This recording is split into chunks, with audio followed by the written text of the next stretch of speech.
Golfo de Génova, mayo de 2010. Un buceador italiano descubre un asombroso naufragio. Un submarino prácticamente intacto descansa a 120 metros bajo el agua. Su presencia suscita diversas preguntas. ¿Qué submarino es? ¿Por qué se hundió en estas aguas?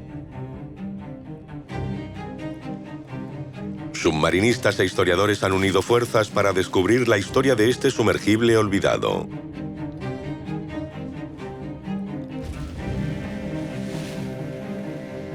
Hace 70 años, manadas de submarinos alemanes surcaban los mares atacando implacablemente a las naves aliadas.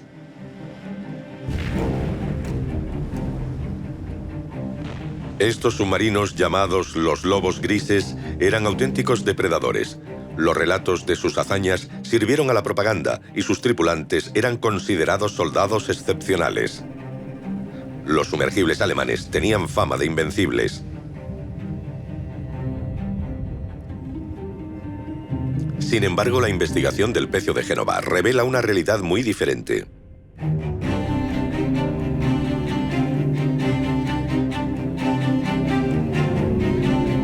El misterio del submarino perdido.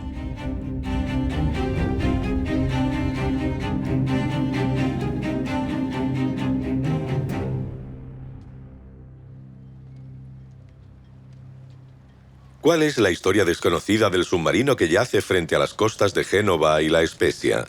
Roberto Rinaldi es un antiguo buceador de Cousteau que se ha pasado a la cinematografía y conoce bien las profundidades marinas. Para Roberto, el descubrimiento de este naufragio trae la promesa de una nueva aventura. En el mundo de la inmersión profunda se oyen muchas leyendas sobre submarinos. Un día mi amigo Lorenzo del Veneciano me llamó y me dijo que habían encontrado un submarino en las aguas de Portofino. Me invitó a bucear con él. Y realmente me sorprendió. Lo último que esperaba encontrarme era un submarino clavado en el lodo con la proa apuntando hacia arriba. Nunca había visto algo así.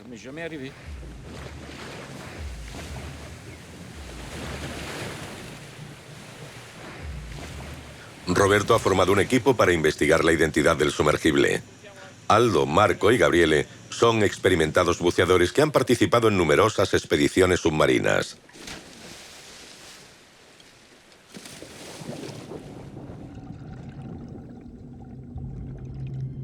El Pecio no es fácilmente accesible. Está a 120 metros bajo la superficie del agua, una profundidad en la que no se puede bucear ya que este tipo de inmersiones cortas son extremadamente peligrosas.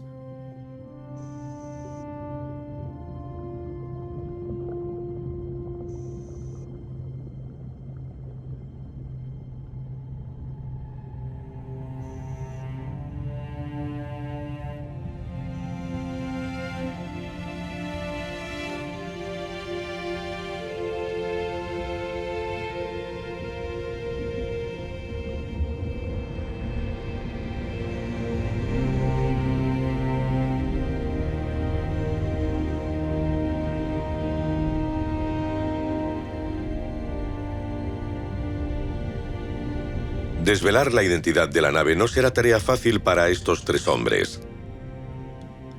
Los sedimentos marinos solidificados cubren cualquier pista posible. No se ve ninguna numeración pintada en el casco o en la torreta, ni marcas distintivas.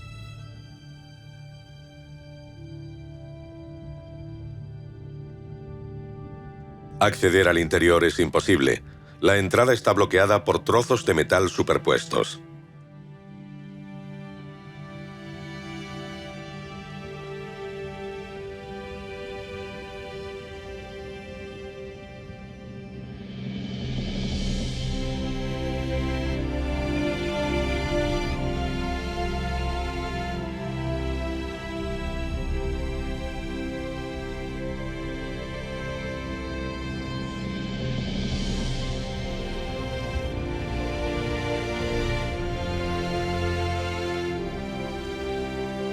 El Pecio del Golfo de Génova no facilita su identificación, por lo que para seguir adelante Roberto y Aldo deciden incorporar algunos expertos al equipo.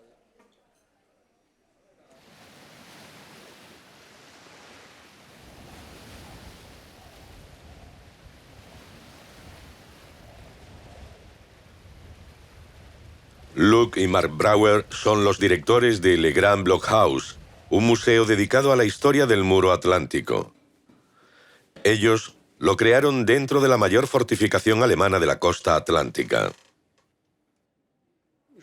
Creo que al final de la guerra todos tenían la misma idea. Seguir adelante, pasar página.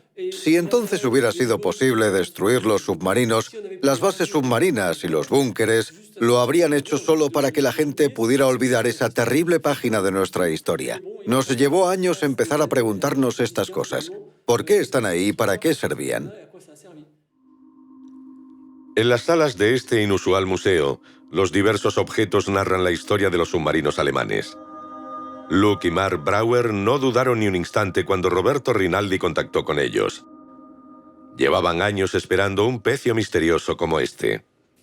Lo que me parece fascinante de este proyecto es reconstruir los movimientos del submarino desde su botadura hasta su desaparición, y también la posibilidad de ampliar nuestros conocimientos históricos en una zona tan olvidada. Es magnífico participar en la historia y no ser un mero espectador.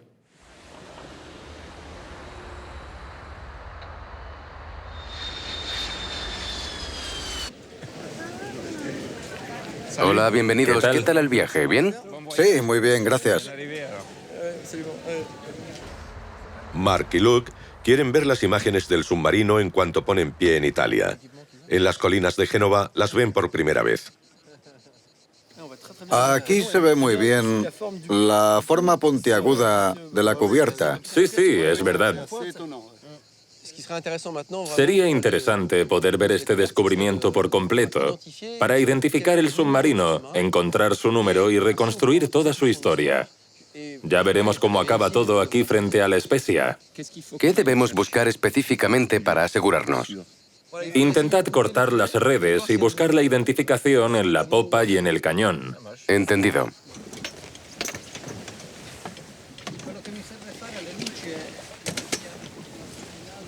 Los historiadores piden a Roberto y Aldo que se centren en el arma situada en la mitad posterior del submarino. Su identificación haría que la investigación avanzara de forma considerable. Pero una inmersión a 120 metros de profundidad implica grandes limitaciones.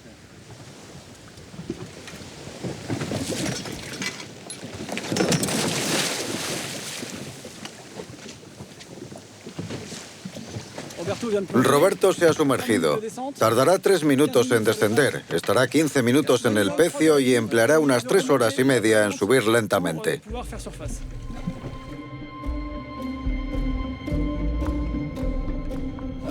En las imágenes vimos una gran maraña de redes, y no sabemos si les dará tiempo a cortarlas todas.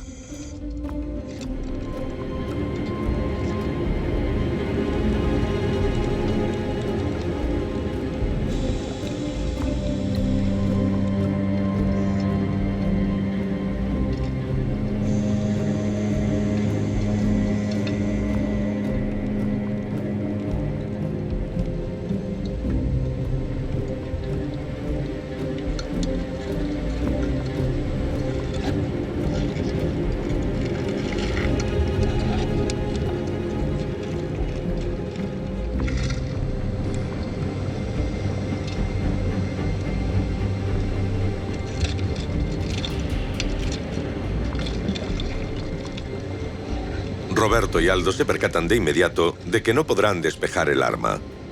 Las corrientes han apretado las redes en torno a ella. No podrán descubrir el preciado número que ayudaría a Luke y Mark a identificar el submarino.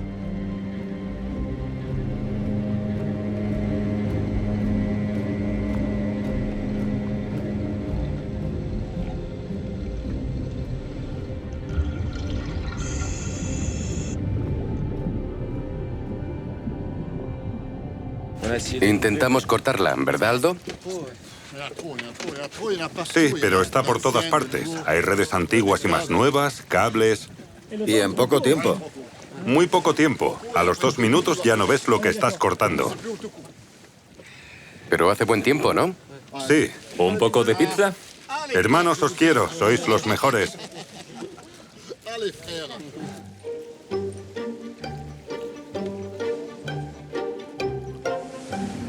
La inmersión infructuosa de Roberto y Aldo provoca un cambio en la investigación.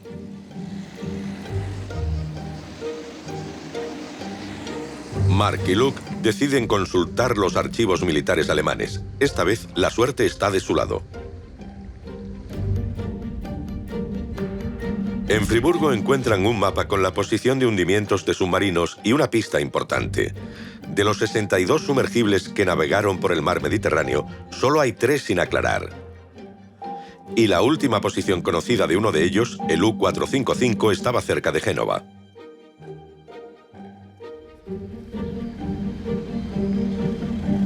Esta información es crucial para Luke y Mark, porque en Alemania hay un lugar donde se puede encontrar abundante información sobre los submarinos.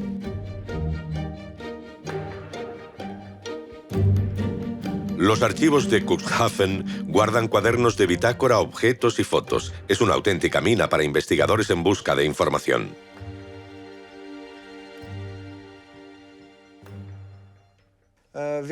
Estamos investigando sobre el submarino U-455.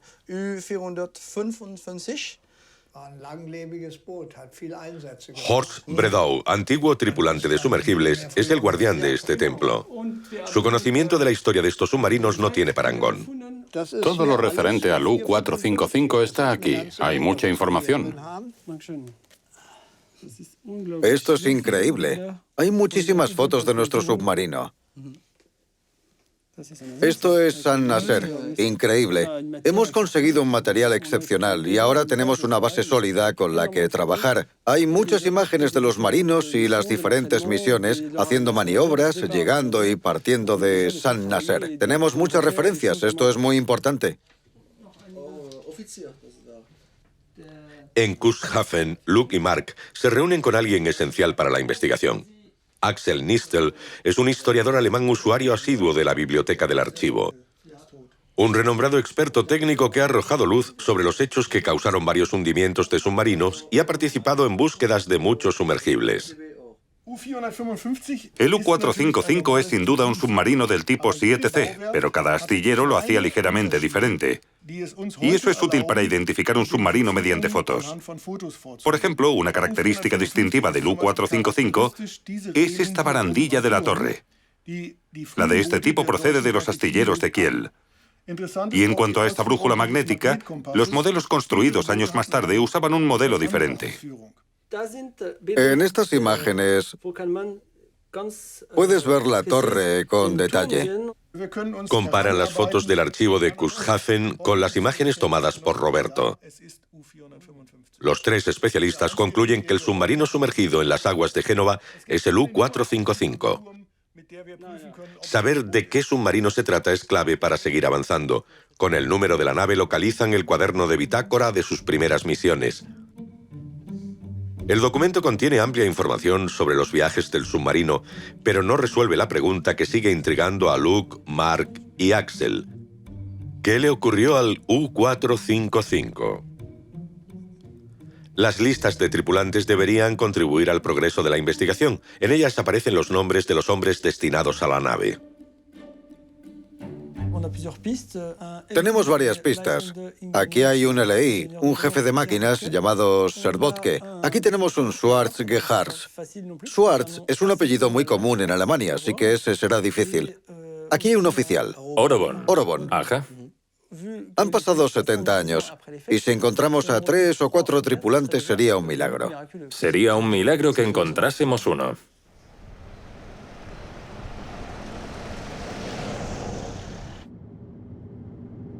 Luke y Mark solo pasarán unos días en Alemania, pero Axel Nisle acaba de darles una magnífica noticia. 2 de los tripulantes del U-455 están vivos y quieren reunirse con ellos. Estos hombres fueron trasladados antes de la última misión del submarino y se libraron del naufragio. Soy Luke Brauer. Hablamos por teléfono. Hemos venido de Francia. Gerhard Schwarz trabajó en la sala de motores diésel del U-455. Esta es su identificación militar. La U indica que es submarinista. No sabía que me habían destinado a un submarino. Todos los que nacimos en 1922 teníamos que incorporarnos a filas. Con Hitler, todos teníamos que servir. Este es Spitzer. Lo reconocería en cualquier sitio. Y estos somos Spitzer y yo otra vez. Helmut de Spitzer era un buen mecánico antes de ser reclutado. A bordo del U-455 fue destinado a la sala de motores eléctricos. Aunque hacer fotos estaba prohibido, Gerhard tomó bastantes. Gracias a estos testimonios únicos, Luke y Mark conocen el verdadero día a día de estos marinos, muy diferente al que reflejaban las imágenes de la maquinaria de propaganda alemana.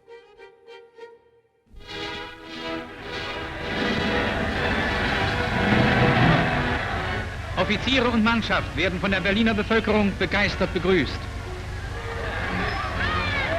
El caso de Günther Prien ilustra a la perfección el estatus de culto del que disfrutaron los comandantes de submarinos y la fascinación por sus tripulaciones. Prien tuvo el valor de hundir un acorazado británico en el puerto inglés de Scapa Flow, lo que fue un logro crucial. Este es uno de los primeros ejemplos del uso intencionado de la propaganda para presentar los submarinos. El Führer los recibe en la Cancillería. Der Führer empfing die tapfere Besatzung in der Reichskanzlei, sie zu ihrer unvergleichlichen Heldentat zu beglückwünschen. Este acontecimiento marcó el nacimiento de la leyenda de los ases, que fue organizado deliberadamente para la ocasión, con la intención de presentar los submarinos a la opinión pública de una forma positiva. Reclutar nuevas tripulaciones se convirtió en primordial. Se necesitaba un número cada vez mayor de jóvenes marineros para enfrentarse a Gran Bretaña. Und nun die Überraschung für die Jungen. Großadmiral Dönitz begrüßt Sie mit Reichsjugendführer Axmann auf dem Segelschulschiff Horst Wessel. Auf seine Frage, was willst du einmal werden, kommt prompt die Antwort: U-Boot-Fahrer, Herr Großadmiral. Und ihr? Einstimmig: U-Boot-Fahrer, Herr Großadmiral.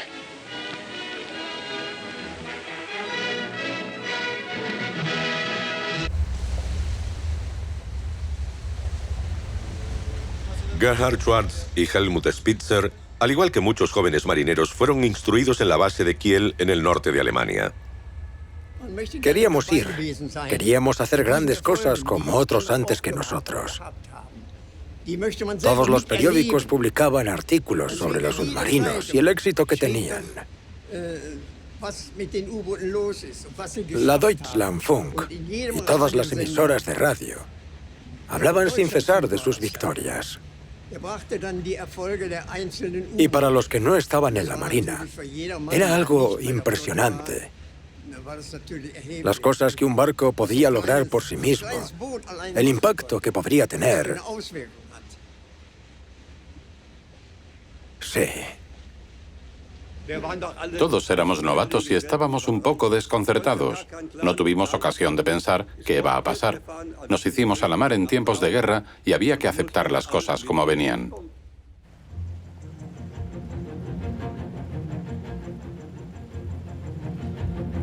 ...15 de enero de 1942... el comandante del U-455 hace su primera anotación en el cuaderno de bitácora. 6:05. Zarpamos de Kiel para nuestra primera patrulla. Será la primera vez que Spitzer y Schwarz se encuentren en alta mar.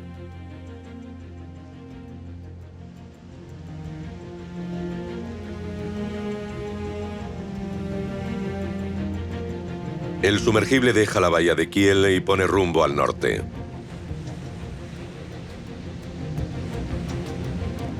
La costa desaparece, la temperatura cae. Dentro del sumergible, los hombres se familiarizan con su entorno. Spitzer y Schwarz desconocen el objetivo de la misión.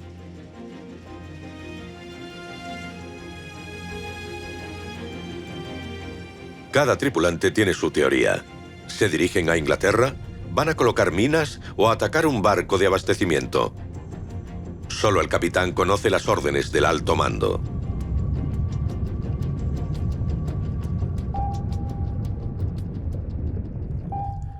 Hitler está convencido por entonces de que los aliados están planeando llegar desde el norte de Noruega para cortar a Alemania su abastecimiento de mineral.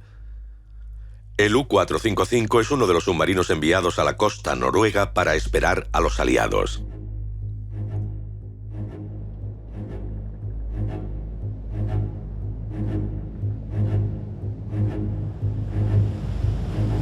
La primera singladura de Spitzer y Schwartz es infernal.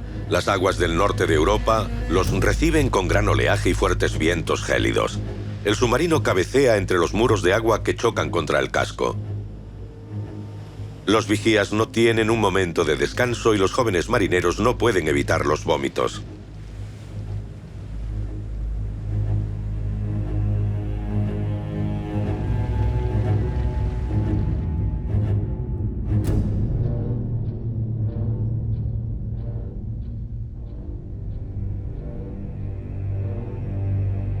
Día tras día, los tripulantes aprenden a convivir en el limitado espacio que les brinda el sumergible. Cada hombre guarda su creciente recelo para sí mismo. Claro que teníamos miedo. ¿Qué iba a pasarnos? ¿Cómo describir un estado total de miedo? Es imposible hacerlo. Yo soy incapaz de responder a la pregunta: ¿qué es el miedo?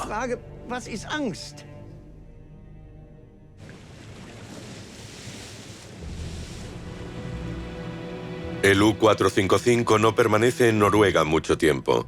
Una batalla naval ha cambiado su teatro de operaciones, que se concentra ahora en torno a Gran Bretaña.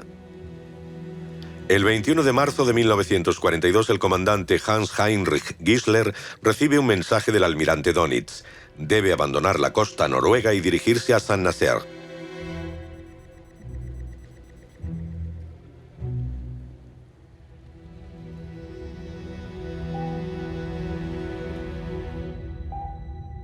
Como Brest, La Rochelle y Lorient, Saint-Nazaire está bajo control germano. Estas ciudades portuarias son las bases ideales para dar caza a los barcos mercantes que abastecen a Gran Bretaña. Schwartz y Spitzer llegan al puerto francés tras solo 10 días en la mar. El comandante está frustrado y escribe en el cuaderno de bitácora: entrada en Saint-Nazaire. Nos dirigimos al dique número 2. Sin contacto con el enemigo en nuestra segunda misión, nos sentimos cada vez más inferiores porque aún no hemos hundido nada.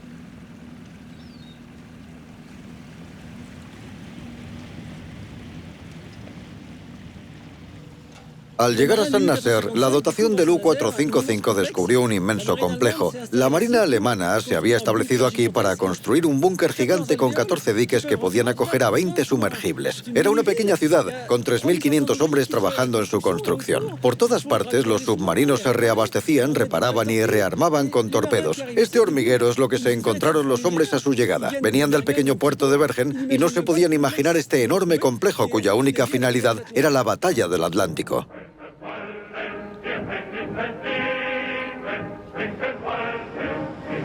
La entrada de Estados Unidos en la guerra cambiará el resultado de esta batalla, pero ahora los sumergibles alemanes están en su plenitud. Los norteamericanos jamás imaginaron que pudieran llegar a sus costas. Los barcos estadounidenses partían sin escolta y sus ciudades permanecían iluminadas por las noches. Eran las condiciones ideales para los submarinos alemanes, que pudieron hundir gran cantidad de naves.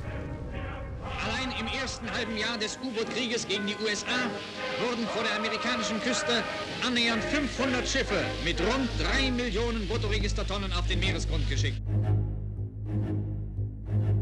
En este contexto, la primera misión del U-455 contra Estados Unidos es sencilla: localizar barcos de suministro y hundirlos. La tripulación está decidida y convencida de su poder. El comandante Hans-Heinrich Gissler registra la primera batalla del U-455 en su cuaderno de bitácora. Aquel día, el vigía divisó un petrolero en el horizonte. Era el British Workman.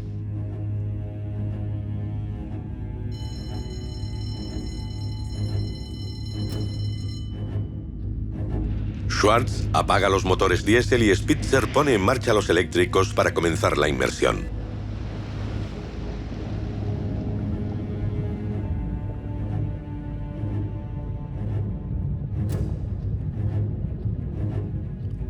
Se cargan los primeros torpedos en los tubos. El comandante da la orden de disparar.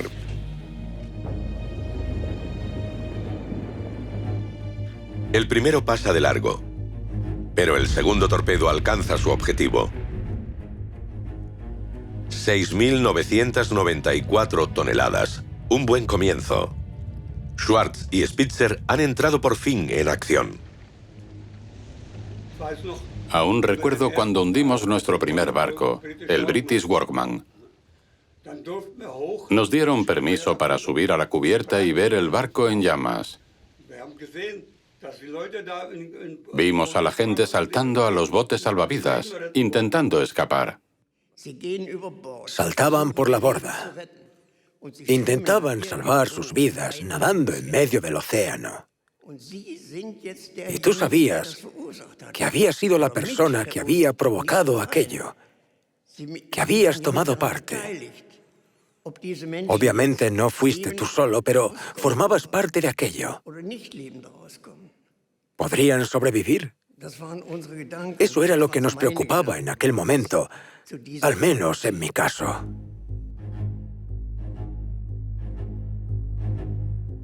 Menos de una semana después de esta victoria, un crucero divisa al U-455 y lanza un ataque con cargas de profundidad. 3, 4, 5, 6... Desde el inicio del ataque, el comandante ordena inmersión inmediata. Las cargas no dejan de caer. 36, 37, 38...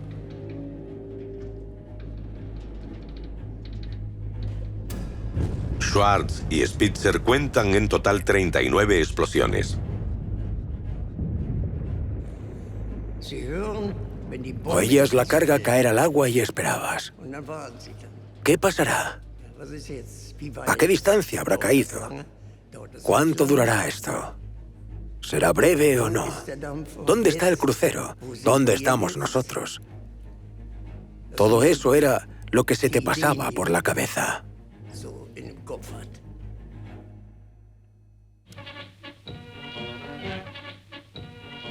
En su regreso, el U-455 hunde otro barco de 13.900 toneladas. El comandante Hans-Heinrich Gisler aún no es un as, pero 2 barcos destruidos convierten su primera misión en el Atlántico en todo un éxito. Nos recibieron con música. El jefe de la flotilla estaba en el muelle esperando para saludarnos.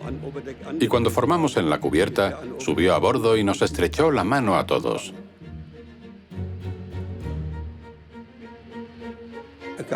Me dieron fotos de Sam Nasser en las que veías a la gente saludando a Gisler y a la tripulación. Incluso había mujeres. Eso pasó realmente. Era un héroe y debía ser recibido como tal.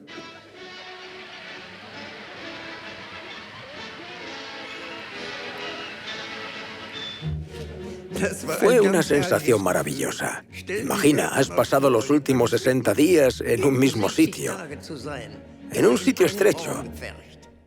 En una sala. Solo una sala. Logras volver de una pieza y piensas, estoy en casa. Es un momento muy emocionante, ¿no crees?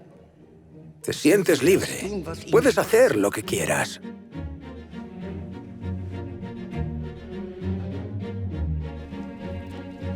La tripulación del U-455 se aloja en los hoteles de La Baule o campamentos de descanso en zonas rurales.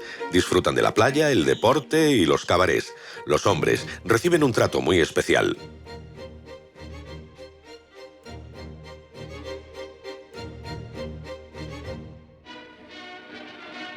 Principios de 1942, un periodo magnífico para la maquinaria de propaganda que saca provecho de la mayoría de esos éxitos. Sin embargo, esta situación no durará mucho. Roosevelt evalúa los daños causados por los sumergibles alemanes. En respuesta, anuncia un programa de construcción naval de 8 millones de toneladas al año. La guerra se acaba de industrializar.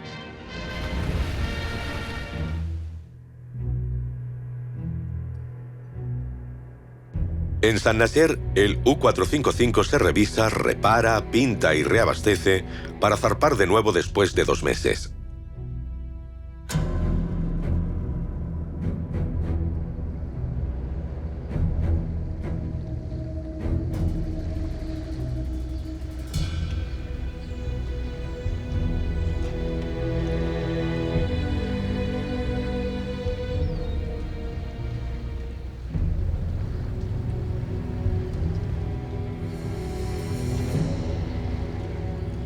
En esta ocasión la misión no es tan sencilla. La nueva estrategia norteamericana obliga a los mercantes a viajar en convoyes escoltados por buques de guerra.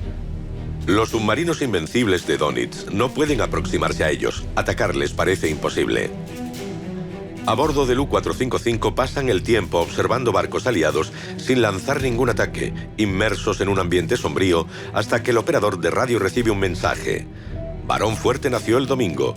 Schwartz y Spitzer oyen por la megafonía que el comandante Gisler acaba de tener un hijo.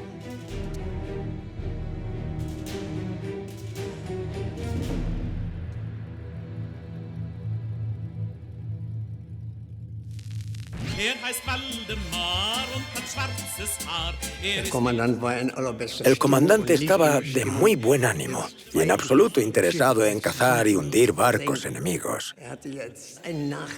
Tenía un heredero. Estaba muy orgulloso y compartió con nosotros su felicidad.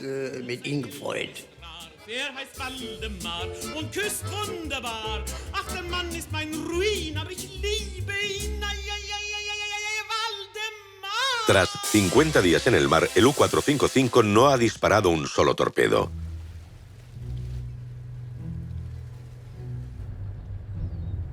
El submarino regresa a la base de Saint-Nazaire sin ningún objetivo hundido. Como de costumbre, el almirante Dönitz recibe a los comandantes que regresan a la base y tras conocer un detallado informe de la misión, los que parecen no haber estado a la altura son trasladados. ¿Fue este el caso del comandante Gisler? En los archivos no hay nada que lo indique. Con todo, en pocos días el capitán Hans Martin Scheibe es nombrado comandante del submarino.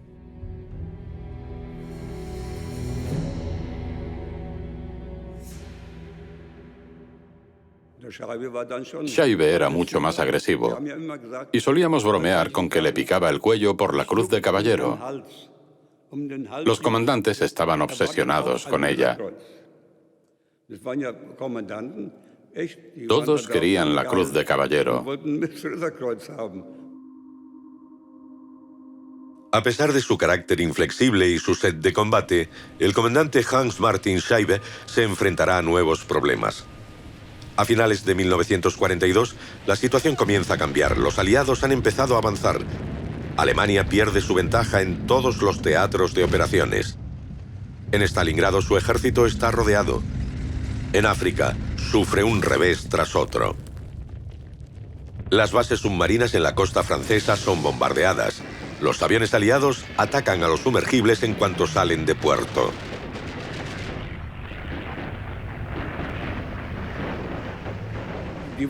Querían paralizar a los submarinos tanto en Lorient como en Saint-Nazaire. Buscaban impedir que zarpasen. Nos preguntábamos, ¿por qué? ¿Qué está pasando? ¿Es que los británicos o los norteamericanos de repente se han vuelto tan listos y poderosos que solo les preocupan nuestros submarinos?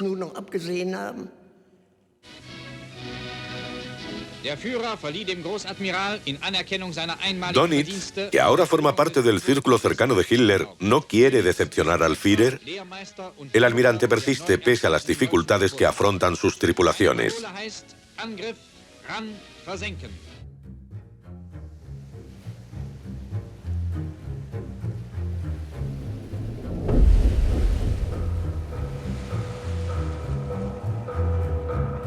En su séptima misión, el U-455 es enviado a las costas norteamericanas.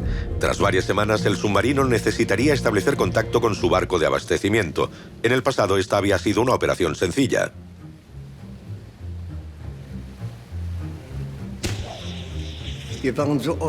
Teníamos munición y suministros para permanecer en el mar de 4 a 5 semanas. Pero después de 3 días más, nos íbamos quedando sin nada. Recibimos un mensaje informando de que había un barco de abastecimiento emplazado en la zona. Esta vez, nada saldrá como está planeado. Había una gran masa de nubarrones delante de nosotros y el avión estaba volando dentro de ellos. El piloto fue muy inteligente Porque cuando las nubes empezaron a abrirse, voló directo a nosotros bajo los rayos del sol que cegaban a los vigías y a los oficiales. Con esa maniobra estaba seguro de que lograría su objetivo. Si hubiera tenido buena puntería, habría acabado con nosotros. ¿Cómo escapó el U-455 de los aviones aliados? Los recuerdos de esa maniobra de Schwartz y Spitzer son muy vagos, y el cuaderno de bitácora tampoco contiene ningún detalle de este ataque. Por ello, Luke y Mark deciden contactar con Tim Mulligan, director de los archivos militares de Washington. Quieren saber si los aliados registraron algún contacto entre sus aviones y el U-455.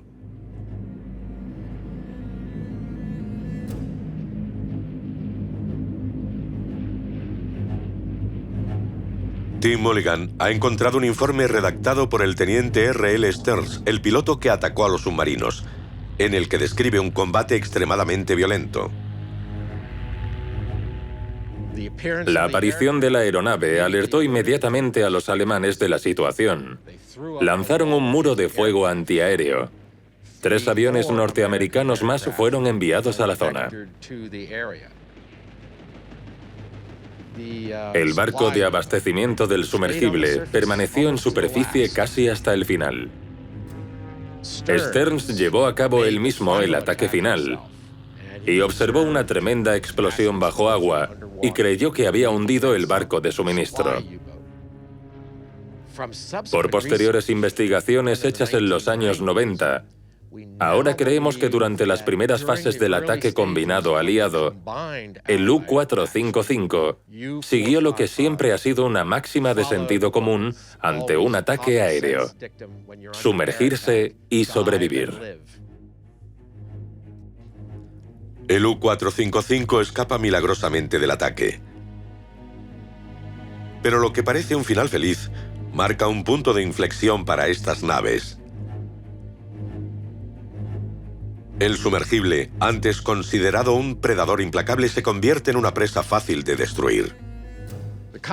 La consecuencia de la victoria aliada en el mar, en la primavera y el verano de 1943, significó que el flujo de suministros, tropas y equipamiento, desde Norteamérica hasta las Islas Británicas, dejó de ser interrumpido por la amenaza de los sumergibles.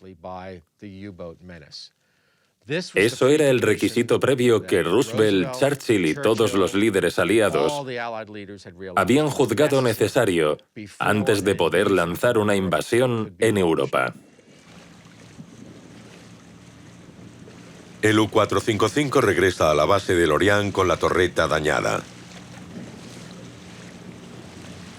Los marineros ya no se sienten victoriosos y el agua ahora les parece plomo.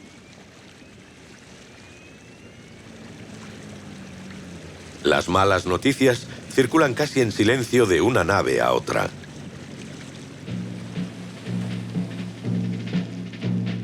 Los últimos puertos mediterráneos bajo control del mariscal de campo Rommel pasan uno a dominio aliado. Una vez más, Dönitz se ve obligado a cambiar la posición de los submarinos. El U-455 logró escapar de las fuerzas británicas y norteamericanas en el Mar del Norte, en mitad del Atlántico y en la costa africana, pero ahora debe incorporarse al combate en el Mediterráneo. El 6 de enero de 1944, Gerhard Schwartz y Helmut Spitzer zarpan de Lorient. En los primeros días de la guerra, eran despedidos por la multitud en el puerto. Hoy parten en silencio. Los dos hombres otean el mar cuando un nuevo obstáculo se alza ante la proa del submarino: Gibraltar. Para los sumergibles alemanes en la Segunda Guerra Mundial, pasar Gibraltar era un verdadero reto. El estrecho es muy angosto y es un bastión británico cuyos barcos de escolta, aviones y radar están alerta las 24 horas del día. Esta singladura es de nuevo una odisea. Los británicos han hundido 9 sumergibles en los últimos 9 meses. Otros 10 han abandonado la idea de cruzar el estrecho tras duros combates. ¿Podrá el U-455 triunfar donde tantos han fracasado?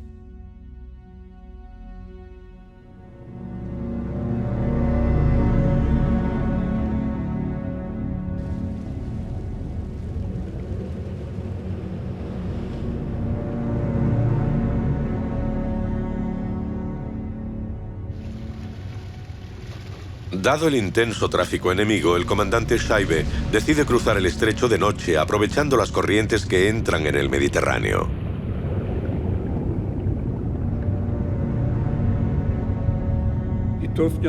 No podíamos navegar con los motores diésel. Teníamos que navegar en silencio total, propulsados únicamente a poca velocidad por los motores eléctricos. Teníamos que usar zapatos con suelas de corcho para no hacer ruido al caminar sobre el metal. Tampoco se nos permitía hablar. Conseguir cruzar el estrecho de Gibraltar fue un acto realmente heroico en aquellos días.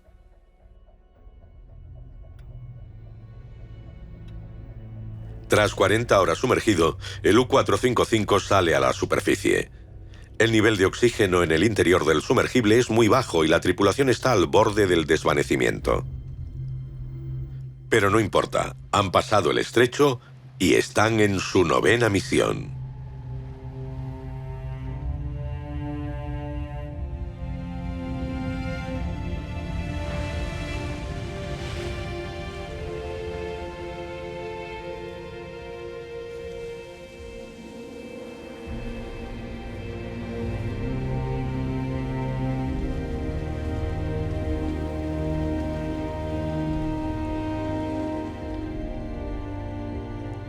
Ya sea por haber evitado un gran peligro o porque simplemente se sienten aliviados, surge un vínculo especial entre la tripulación y el sumergible. A su llegada a Tolón, una orden aguarda a Schwarz y Spitzer. El alto mando les informa de que regresan a Alemania para incorporarse a la Academia de Suboficiales. Dejan al U-455 por su nuevo destino.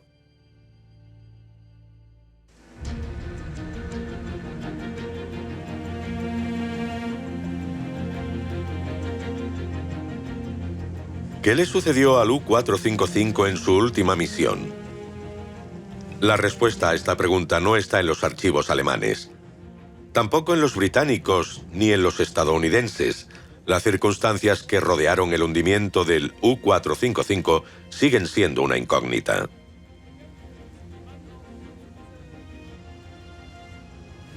Hay varias causas posibles para el hundimiento del submarino. La primera y más plausible es, en mi opinión, que fue una mina. Pero también existe la posibilidad de que fuera un ataque aéreo o de un destructor. Si encontrásemos un ancla, apoyaría la teoría de la mina. En este momento, la investigación se ha hecho más compleja para Luke, Mark y Axel. Necesitan medios adicionales para poder continuar. Y Comex, una compañía francesa de exploraciones marinas, va a contribuir poniendo a su disposición el sumergible autónomo Rémora. Al ser el experto técnico del equipo, Axel ha sido elegido para llevar a cabo el estudio. Esta será su primera inmersión en un naufragio. Cuando era niño siempre pensaba, vaya, bucear debe ser impresionante. Y ahora me estoy sumergiendo en el mar. Es fantástico.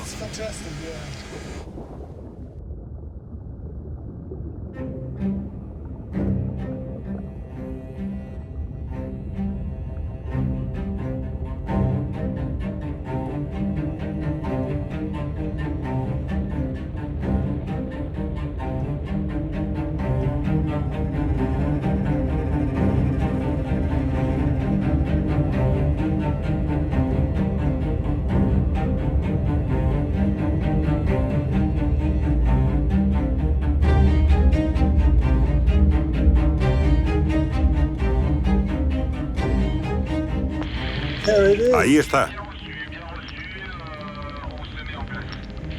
Ahí está el submarino. Es increíble. Axel, ¿qué tal ahí abajo? Es una vista maravillosa. No creía que fuera posible tener una visión tan increíble de un submarino en el fondo del mar. Este es uno de los mejores momentos de mi vida. Estoy a 120 metros de profundidad Y casi puedo tocarlo si extiendo la mano. Axel, ¿puedes ver algo? Estamos inspeccionando la torre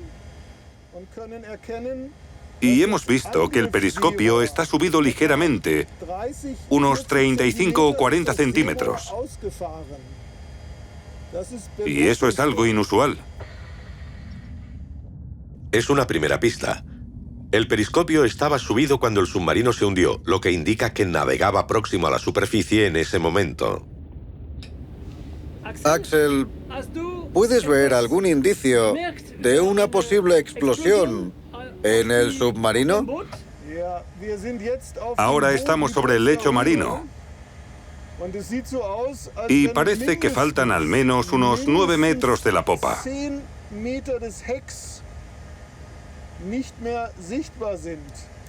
La ausencia de una sección tan grande de la popa podría indicar que hubo una fuerte explosión y que posiblemente destruyera la parte posterior de la nave.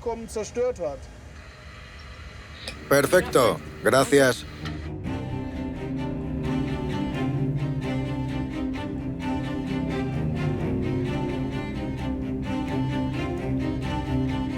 Tras inspeccionar el submarino durante una hora, Axel puede dar más detalles sobre los últimos momentos del U-455. Hay un punto esencial que hay que tener en cuenta, al menos eso creo. El submarino apunta hacia arriba en un ángulo de 45 grados. Eso significa que aún quedaba aire en la proa, al menos al principio. Es una idea espantosa porque, aunque quedara aire en esa parte de la nave, la tripulación no tenía posibilidades de sobrevivir debido a la inclinación. Piensa que en el interior del submarino casi no podían moverse en circunstancias normales, y en esa posición sería como escalar una montaña. Debió reinar el pánico y la confusión. Escapar hubiese sido imposible, suponiendo que hubiera supervivientes a bordo. En Génova, la expedición con el rémora no pasa desapercibida. Paola Bottini, responsable de las investigaciones arqueológicas submarinas de Italia, recuerda un reciente descubrimiento. Durante la exploración de una zona con ánforas no muy lejos del Pecio, los buceadores encontraron un objeto extraño, aparentemente una mina. El descubrimiento de esta mina esclarece considerablemente las circunstancias que rodearon el naufragio. Gracias a este hallazgo, la investigación está a punto de dar otro giro inesperado. Axel Nistle ha localizado mapas de minas alemanes, italianos y británicos de la zona. Unos mapas que esconden una gran sorpresa para los historiadores. El submarino recibió la orden de acudir a este punto a las 22 horas para que lo escoltara un barco de superficie. Por desgracia, en el trayecto, el submarino se topó con un campo de minas alemán. ¿El comandante no tenía mapas con la ubicación de las minas alemanas? Aparentemente no. Esta información obviamente era de alto secreto y parece que alguien olvidó darles estos mapas. Un trágico descuido provocó la muerte de 50 hombres que, viendo la costa a lo lejos, seguro que pensaron que no sobrevivirían.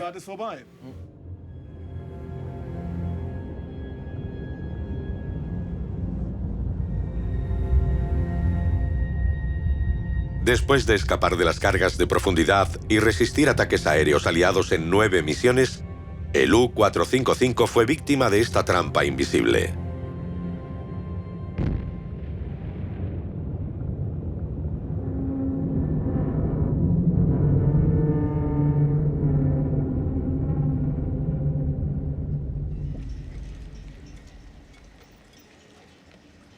El equipo ha invitado a Gerhard Schwartz a ir a Génova para rendir un último homenaje a sus camaradas caídos. Para el equipo de investigación, esta es una ocasión solemne.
Mis amigos están ahí. Y no recuerdo sus nombres. Lo entiendo.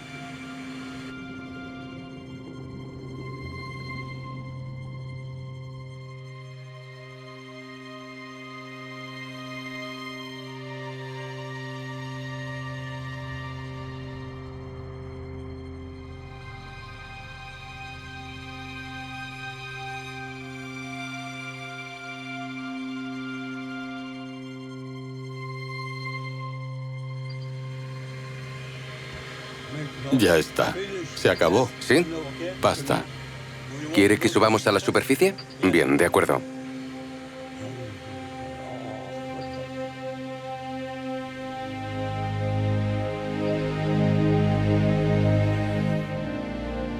De los 62 sumergibles alemanes que el almirante Dönitz envió al Mediterráneo, ninguno regresó al Atlántico.